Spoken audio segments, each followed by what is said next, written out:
सभी साथियों को राम राम नमस्कार। उम्मीद करता हूं आप सभी बहुत ही बढ़िया होंगे। हम बात करने वाले हैं एसएससी जीडी कांस्टेबल 2023-24 की भर्ती के बारे में। आप सभी को बता दें कि पिछली भर्ती में 2 लाख से अधिक अभ्यर्थियों के फॉर्म रिजेक्ट हो गए थे केवल एक गलती की वजह से, और वो गलती आप ना करें इसीलिए इस वीडियो को बनाया जा रहा है ताकि आप उस गलती से बच सकें, क्योंकि वो कैंडिडेट भी सेलेक्ट हो सकते थे अगर वो ये वाली गलती ना करते। तो ये वीडियो आपके लिए बहुत ज्यादा जरूरी रहने वाली है, क्योंकि बहुत सारे बच्चे ऐसे होंगे जिन्हें अगर इस बारे में इंफॉर्मेशन ना हो तो जरूर से वो ये गलती कर सकते हैं। तो आप इस वीडियो को लास्ट तक जरूर देखें ताकि आप सभी को पूरी इंफॉर्मेशन मिल पाए। और वीडियो पसंद आए तो प्लीज वीडियो को लाइक शेयर करके चैनल को सब्सक्राइब कर लें और बेल आइकन पर प्रेस कर लें ताकि फ्यूचर में आने वाली हर एक अपडेट का नोटिफिकेशन आपको सबसे पहले मिलता रहे। आगे बढ़ते हैं और आप सभी को पूरी इंफॉर्मेशन देते हैं ताकि आप सभी को सारी चीजें क्लियर हो पाए। आगे बढ़ने से पहले थोड़ा सा अपना प्रमोशन कर लेते हैं और आप सभी को बता दें कि अगर आप एसएससी जीडी कांस्टेबल 2023-24 की तैयारी कर रहे हैं तो आप इसके लिए टेस्ट सीरीज ले सकते हैं। ये ऑनलाइन आप सभी को मिल जाएगी हमारे एप्लीकेशन स्टडी फॉर ड्रीम्स पे। 500 प्लस ऑनलाइन टेस्ट आप सभी को दिए गए हैं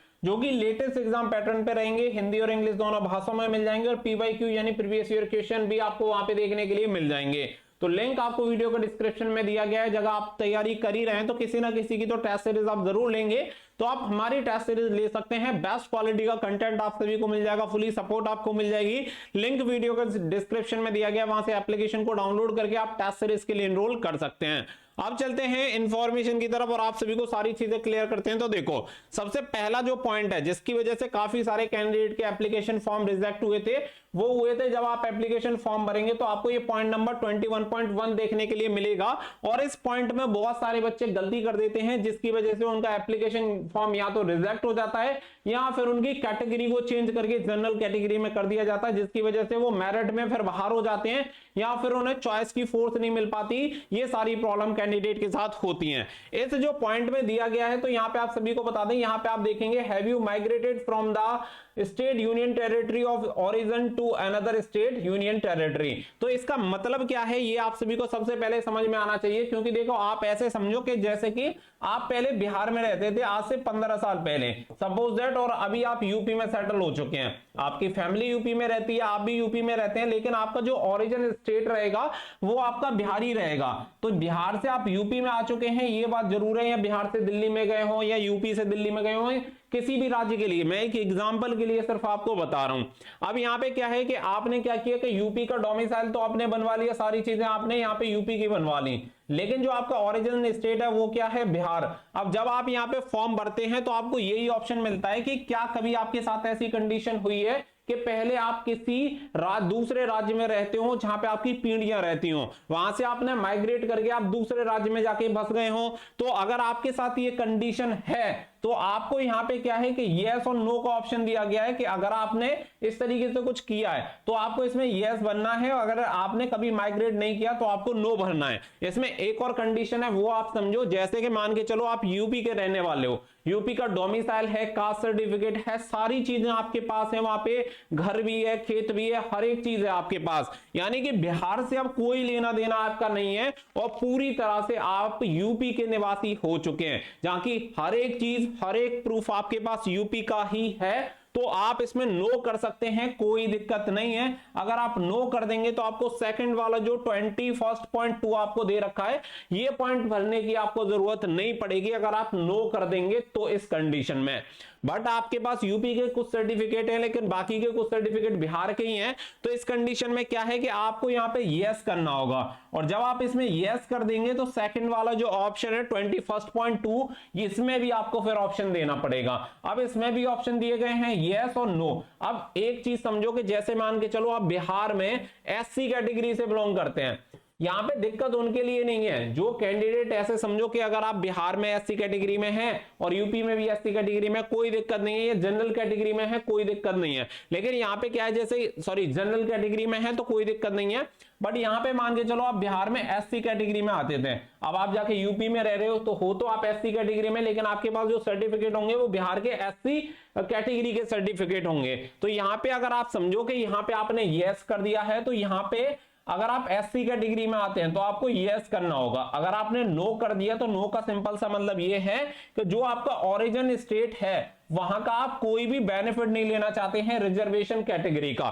नो का मतलब अगर आपने नो पे टिक किया तो आपको आपकी ओरिजिन जो स्टेट है वहां का आपको कोई भी रिजर्वेशन नहीं मिलेगा, और साथ ही में जहां पे आप यूपी में रहते हैं अगर यहां का भी आपके पास कोई कास्ट सर्टिफिकेट है तो यहां का भी आपको नहीं मिलेगा, डायरेक्टली आपको अनरिजर्व और ईडब्ल्यूएस कैटेगरी में ट्रांसफर कर दिया जाएगा। ये चीज एकदम से क्लियर होनी चाहिए, यहां का कोई भी बेनिफिट आपको नहीं मिलेगा इस कंडीशन में। तो सीधी सी बात ये है कि अगर आप पे एक जो चीज है अप्लाई नहीं होती है, माइग्रेट का कोई मतलब ही नहीं है, आप कभी एक राज्य से दूसरे राज्य में जाकर बसे नहीं है, आपका कोई लेना देना नहीं है, तो यहाँ पे सिंपल सा नो करो और सेकंड वाला ऑप्शन अपने आप क्लोज हो जाएगा, वो आपको करने की जरूरत नहीं है। इनकेस अगर आप माइग्रेट हुए हो तो यहाँ पे आप यस करो, और यस करने के बाद आप ये बोलो कि हाँ मुझे ओरिजिन जो स्टेट है वहां का रिजर्वेशन चाहिए, और रिजर्वेशन चाहिए तो आपको अपने ओरिजिन स्टेट के सर्टिफिकेट भी चाहिए, जैसे कि मैं आपका एससी का सर्टिफिकेट, एसटी का सर्टिफिकेट, जिस कास्ट में आप आते हैं उसका सर्टिफिकेट का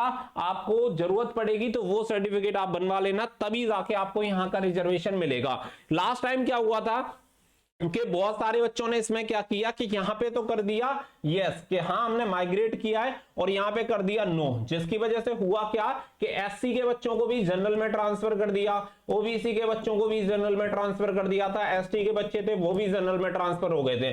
अब ट्रांसफर इसलिए हुए थे क्योंकि उन्होंने खुद बोला है कि हम माइग्रेट तो हुए हैं लेकिन हमें रिजर्वेशन का बेनिफिट नहीं चाहिए, क्योंकि यहाँ पे यही लिखा हुआ है कि आपको बेनिफिट नहीं चाहिए। तो जब आपने खुद ही बोल दिया कि आपको बेनिफिट नहीं चाहिए तो फिर कोई क्या कर सकता है। तो इसकी वजह से बहुत सारे कैंडिडेट को यहाँ पे प्रॉब्लम हुई थी, और इस बार भी बहुत सारे कैंडिडेट गलती कर सकते हैं। तो प्लीज आप इस वीडियो को उन सभी कैंडिडेट के साथ शेयर कर दीजिएगा ताकि उन सभी को इसके बारे में पता चल जाए और वो इस तरीके की गलती बिल्कुल ना करें। अब इसके अलावा एक और पॉइंट है जो कि बहुत ज्यादा दिक्कत में रहता है और बहुत सारे कैंडिडेट यहाँ पे गलती करते हैं।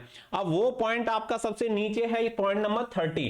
इसमें बहुत सारे कैंडिडेट गलती कर देते हैं। यहाँ पे क्या करते हैं, whether the photograph has been taken on और आफ्टर 24 अगस्त 2023। इसमें यस और नो का ऑप्शन पूछा गया है, तो सभी बच्चों को यस का टिक ही इसमें करना है। अगर आपने नो कर दिया तो आपके एप्लीकेशन फॉर्म को रिजेक्ट कर दिया जाएगा, क्योंकि आप सभी को बता दें कि हाई कोर्ट का आदेश है कि 3 महीने से पुराना अगर आपका फोटो होता है तो आपके एप्लीकेशन फॉर्म को रिजेक्ट किया जा सकता है। इसीलिए पहली बात तो ये कि आपका फोटो 3 महीने से पुराना नहीं होना चाहिए। साथ ही में यहाँ पे जो टिक करना है वो यस पर ही टिक करना है, नो पर किसी भी बच्चे को टिक नहीं करना है, तो ये खास करके ध्यान रखिएगा। साथ ही में डेट ऑफ फोटो की बात आती है कि फोटो पे डेट डालनी है या नहीं डालनी है, तो बिल्कुल नहीं डालनी है, क्योंकि पूरे नोटिफिकेशन में डेट ऑफ फोटो की कहीं पे भी कोई जिक्र नहीं की गई है, तो हमें डालने की कोई आवश्यकता नहीं है। जो चीज बोली नहीं है वो अपनी तरफ से एक्स्ट्रा करनी नहीं है। लेकिन कुछ बच्चे ऐसे भी होंगे जो अपनी तरफ से एक्स्ट्रा बना के डाल देंगे, तो मुझे लगता है डालने से शायद कोई दिक्कत भी नहीं होगी, लेकिन अगर बोला नहीं है तो हमें डालनी भी नहीं है। इसीलिए मैं आप सभी को ये पहले से बोल रहा हूं। तो ये 2 पॉइंट आपके लिए बहुत ज्यादा जरूरी है, क्योंकि अगर इन 2 पॉइंट में आपने गलती कर दी तो पहला ये जो पॉइंट नंबर 30 है इसकी वजह से तो सीधा आपका फॉर्म रिजेक्ट होगा, और जो आपका पॉइंट नंबर 21.1 और 21.2 है उसकी वजह से आप भर्ती से बाहर हो सकते हैं, आप मेरिट से बाहर हो सकते हैं, जबकि आप क्वालिफाई हो रहे होंगे अपनी कैटेगरी में, बट अगर आपकी कैटेगरी ट्रांसफर हो गई तो आप फेल हो जाएंगे। अब भाई सीधी समझो कि एससी की कट ऑफ जा रही है वहां पे 110 और आपके नंबर आ रहे हैं 115, और जब आपको जनरल में ट्रांसफर कर दिया जाएगा तो जनरल की कट ऑफ जा रही है 125। तो यहाँ पे आप अपनी मेरिट से ज्यादा नंबर लाने के बाद भी आपको फेल होना पड़ सकता है आपकी एक गलती की वजह से। तो प्लीज आप इस वीडियो को ज्यादा से ज्यादा शेयर जरूर करिएगा, क्योंकि पहले बहुत सारे बच्चों के साथ ये कॉमन प्रॉब्लम हो चुकी है, इसीलिए मैं आप सभी के साथ ये पहले से ही शेयर कर रहा हूं। उम्मीद कर रहा हूं कि आप इस वीडियो को ज्यादा से ज्यादा शेयर करेंगे ताकि सभी बच्चे अवेयर हो जाएं, क्योंकि सभी बच्चों को फेयर मौका मिलना चाहिए। जैसे आप तैयारी कर रहे हैं भाई, हर किसी की एक्सपेक्टेशन है, बाकी तो जो पढ़ाई में आगे होगा वो अव्वल होगा, वो आगे जाएगा, उसे नौकरी मिलेगी, लेकिन मौका सभी को मिलना चाहिए। क्योंकि ऐसे समझो कि अगर किसी का एप्लीकेशन फॉर्म रिजेक्ट हो जाए तो बहुत ज्यादा दुख होता है कि शायद यार मेरा सिलेक्शन हो जाता। तो हर किसी के परिवार की एक्सपेक्टेशंस होती हैं। तो प्लीज आप इस वीडियो को शेयर जरूर करिएगा ताकि किसी भी बच्चे के साथ ऐसा ना हो। मिलेंगे नेक्स्ट वीडियो में, फिलहाल के लिए बस इतना ही। So thank you for watching. जय हिंद, जय भारत।